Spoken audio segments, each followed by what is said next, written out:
Terima kasih Anda sudah menonton video ini, dan terima kasih pula untuk dukungan subscribe dari Anda.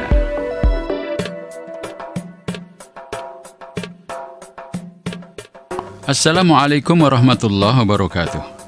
Sahabat, banyak orang yang sudah mengetahui kalau Kiai Haji Muhammad Ahmad Sahal Mahfudz lahir 1937 dan wafat 2014 adalah bukan hanya seorang kiai yang mengajar kitab kuning di pondok, bukan pula kiai yang hanya memberikan nasihat kepada santri dan umatnya.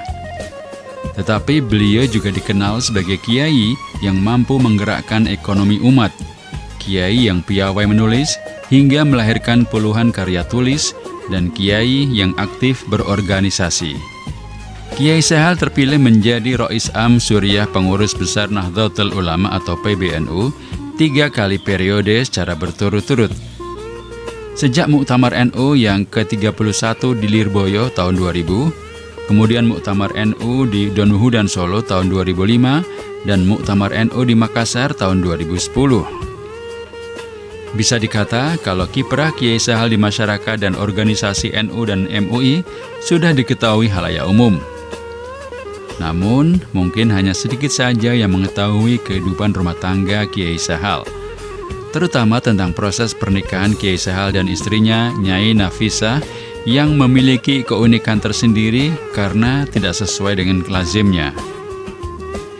Kiai Sahal mengakhiri masa lajangnya bersamaan dengan Hari Ulang Tahun Republik Indonesia yang ke-11 pada tanggal 17 Agustus 1966.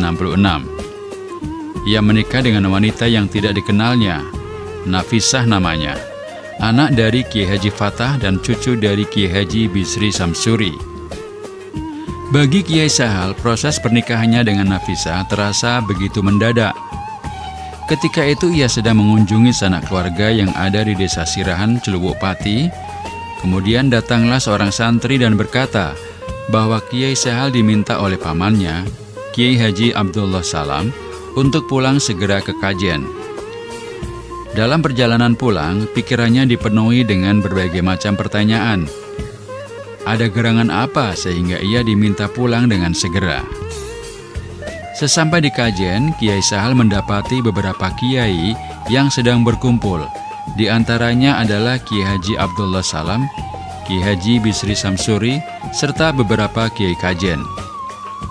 Tentu saja itu membuat Kiai Sahal kaget dan bertanya-tanya. Ia mendekati Kiai Haji Abdullah Salam dan bertanya perihal berkumpulnya orang-orang tersebut. Kemudian dijelaskan bahwa dia akan segera dinikahkan dengan anaknya Kiai Haji Fatah Jombang.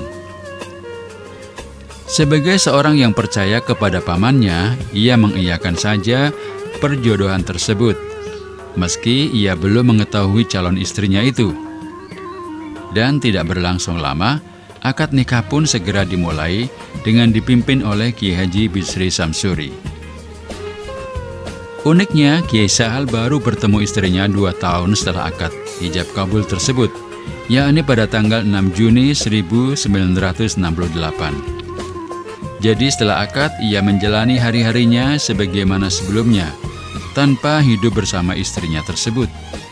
Karena memang pada waktu itu Nafisah baru menjadi mahasiswi tingkat 3 di IAIN Sunan Kalijaga, Yogyakarta. Pada awal-awal kehidupan rumah tangga mereka berjalan sebagaimana yang orang-orang alami, yakni melakukan berbagai macam usaha, mulai dari jualan kitab yang dilakukan oleh Kiai Sahal dan menjahit kegiatan dari Nyai Nafisah untuk menggerakkan perekonomian rumah tangga.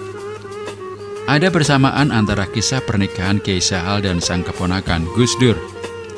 Kalau Kiai Sahal tidak bertemu sang istri selama 2 tahun, maka Gus Dur juga tidak ketemu istri selama 3 tahun, semenjak akad nikah. Mereka berdua juga sama-sama sudah dipanggil oleh Allah Subhanahu wa Ta'ala. Lahumul Fatihah.